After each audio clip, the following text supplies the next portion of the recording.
बिस्मिल्लाहिर्रहमानिर्रहीम। आज का हमारा टॉपिक है सेक्शन 64 पीपीसी, जो इस बाबत है कि जो अदम अदायगी जुर्माना की वजह से जो कैद होती है, इसकी बाबत है। पहले मैं इसकी लैंग्वेज डेफिनेशन पढ़ देता हूँ, फिर इस पर डिटेल बात करते हैं। Sentence of imprisonment for non payment of fine. In every case an offence punishable with imprisonment as well as fine, in which the offender is sentenced to fine, whether with or without imprisonment, and in every case of offence punishable with imprisonment or fine, or with fine only, in which the offender is sentenced to a fine, it shall be competent to the court which sentences such offender to direct by the sentence that in default of payment of fine, the offender shall suffer imprisonment for a certain term, which imprisonment shall be in excess of any other imprisonment to which he have been sentenced, to which he may be liable under a commutation of sentence। यानी अदम अदायगी जुर्माना की वजह से कैद की सजा। अब सेक्शन क्या कह रही है?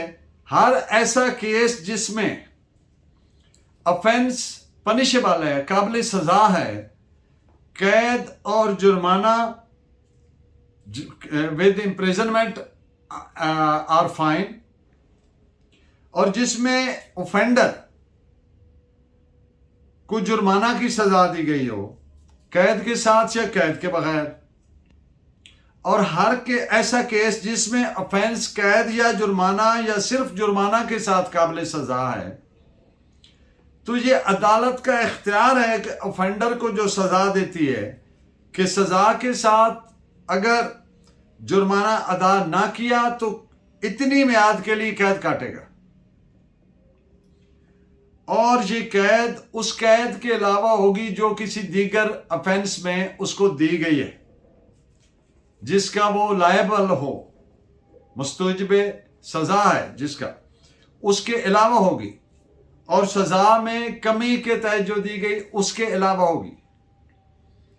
मसलन एक आदमी को इम्प्रिजनमेंट फॉर लाइफ हुई, 25 साल कैद की सजा हुई, तो उसमें कम्यूटेशन की गई, कमी की गई, लेकिन उसने जुर्माना अदा ना किया, तो जो अदम अदायगी जुर्माना की वजह से अदालत ने सजा दी थी, जो मैक्सिमम आप जानते हैं 6 माह हो सकती है, तो ये सजा उसके अलावा होगी।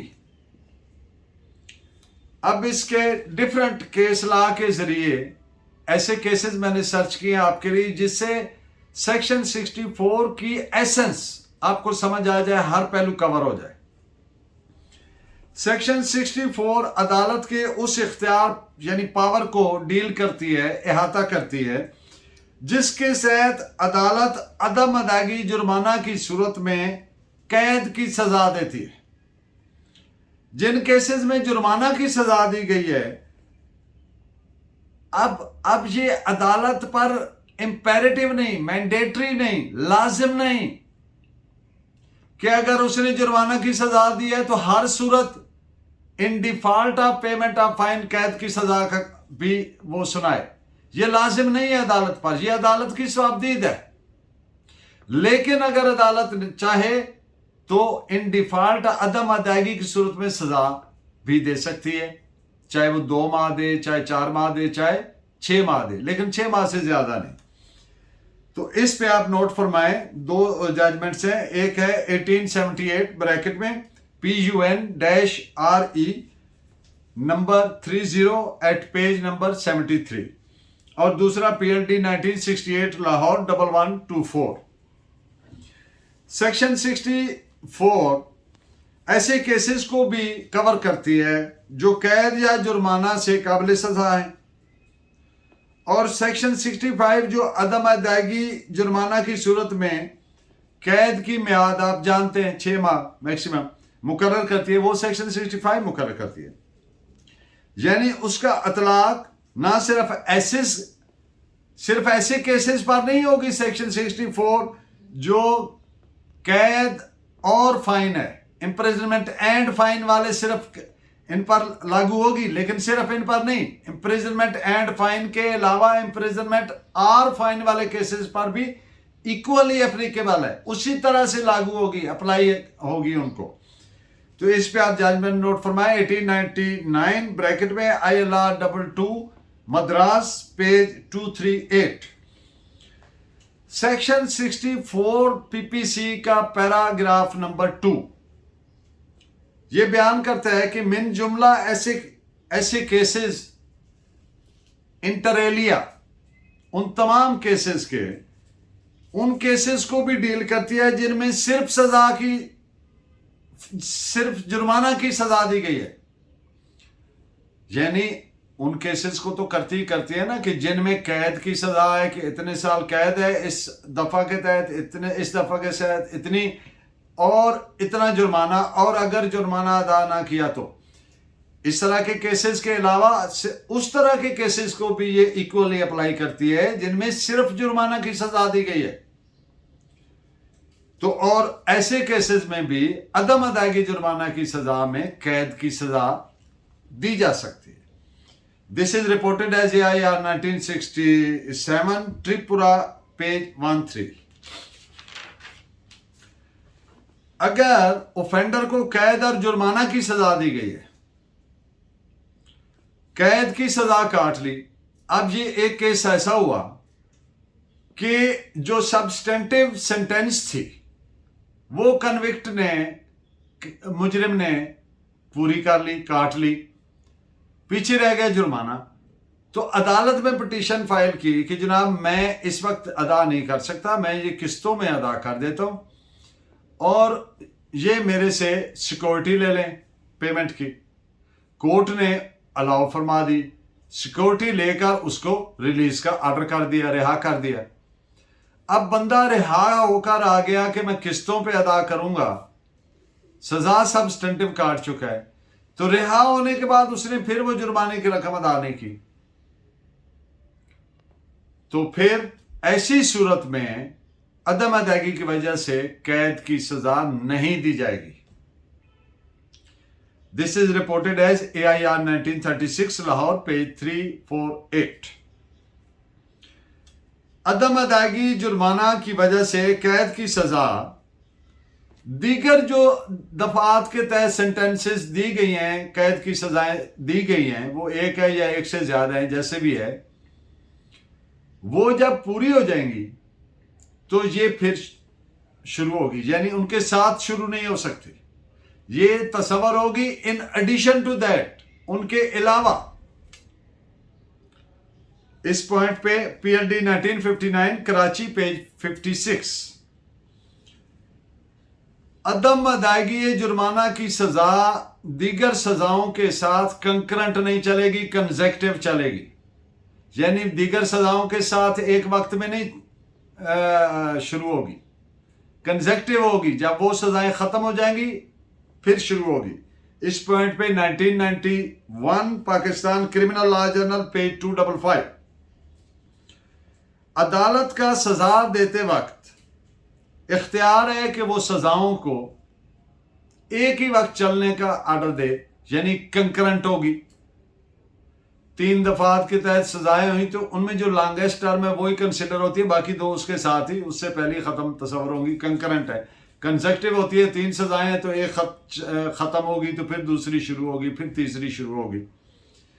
लेकिन ये जो आम असूल ये है कि कंकरेंट ही दी जाती है, यानी एक ही वक्त में शुमार होंगी, जो भी उनमें लॉन्गेस्ट टर्म होती है वही बात की जाती है। लेकिन ये अदम अदायगी जुर्माना की वजह से जो कैद की सजा है ये कभी कंकरेंट नहीं होगी, इस पे ये असूल लागू नहीं होगा, ये हमेशा कंसेक्टिव होगी। जब दूसरी सजाएं खत्म हो जाएंगी फिर ये शुरू होगी। इस पे आप नोट फरमाएं 1970 केराला-LT पेज 1018। जब अदालत बवजह अदम अदायगी जुर्माना कैद की सजा देती है तो इन स्ट्रिक्ट लीगल सेंस ये सेंटेंस तस्वर नहीं होगी, सजा तस्वर नहीं होगी, बल्कि अदम अदायगी जुर्माना की वजह से पेनल्टी तस्वर होगी। और ये बात करने का मकसद क्या है? मिसाल के तौर पर एक कोर्ट का मैक्सिमम लाइफ की सजा कितनी है? 25 साल। तो उसको मुजरिम को सजा दी गई 25 साल। तो ये अदम अदायगी की जो सजा है इन एडिशन टू दैट होगी। इससे मकसद ये नहीं होगा कि वो जो अदालत का 25 साल से ज्यादा सजा नहीं दे सकती, तो ये एक्सीडेड जुरिस्डिक्शन अपनी इख्तियार से बाहर निकल के काम किया, इख्तियार को तजावज किया, ये जुरिस्डिक्शन नहीं थी 25 साल से ज्यादा, ऐसी बात नहीं होगी। ये इन एडिशन टू दैट होगी, क्योंकि ये स्ट्रिक्ट लीगल सेंस में सेंटेंस नहीं है, पेनल्टी पर नॉन पेमेंट है। तो आप जानते हैं जो अपना है मैक्सिमम सेंटेंस लाइफ की कितनी है? लाइफ इम्प्रिजनमेंट सेक्शन 57 पीपीसी के मुताबिक 25 साल। इन पॉइंट्स पे नोट फरमाए। 1991 क्रिमिनल लॉ जर्नल पेज 166। अब एक केस अदालत के सामने आया है कि सेक्शन 122 सीआरपीसी के तहत मुलजिम ने अपनी सिक्योरिटी फर्निश ना की, कोर्ट के सामने ना पेश की, और उसको अरेस्ट कर लिया गया, जेल भेज दिया गया, कैद हो गया। अभी जो उस पे अफेंस था, इल्जाम था, उसमें वो सजा हो गया, यानी कन्विक्ट हो गया। तो अदम अदायगी, उसने जो जुर्माना हुआ उसकी अदम अदायगी की, सवाल पैदा हुआ कि ये कब से तस्वर होगी उसकी। तो आंसर इज कि जो जिस दिन गिरफ्तार हुआ उस दिन से काउंट होगी सेक्शन 122 सीआरपीसी की जो वायलेशन है, और जब वो खत्म हो जाएगी उसके बाद अदम अदायगी जुर्माना, यानी वही प्रिंसिपल कंसेक्टिव वाला, उसके बाद अदम अदायगी जुर्माना वाली सजा शुरू होगी। This is reported as AIR 1932 Rangoon page 50। And in the end of today's lecture एक बात समझने की जरूरी है। आप जानते हैं कि जो कंपनसेटरी अमाउंट्स होती हैं, जुर्माने की जाते हैं कंपनसेशन के लिए कंप्लेनेंट की, वो सेक्शन 544A सीआरपीसी के तहत होते हैं। अब जो पॉइंट मैं क्लियर करना चाह रहा हूं वो ये है कि आया ये दियत, अर्श और दमान की रिकवरी के लिए भी वही तरीकाकार है सेक्शन 544A सीआरपीसी के तहत? The answer is yes. Section 331, 337X, 337Y जो है पीपीसी के, उन पे भी सेक्शन 544A के तहत, सीआरपीसी के तहत जो मेथडोलॉजी, जो मैकेनिज्म प्रोवाइडेड है वही एप्लीकेबल होगा।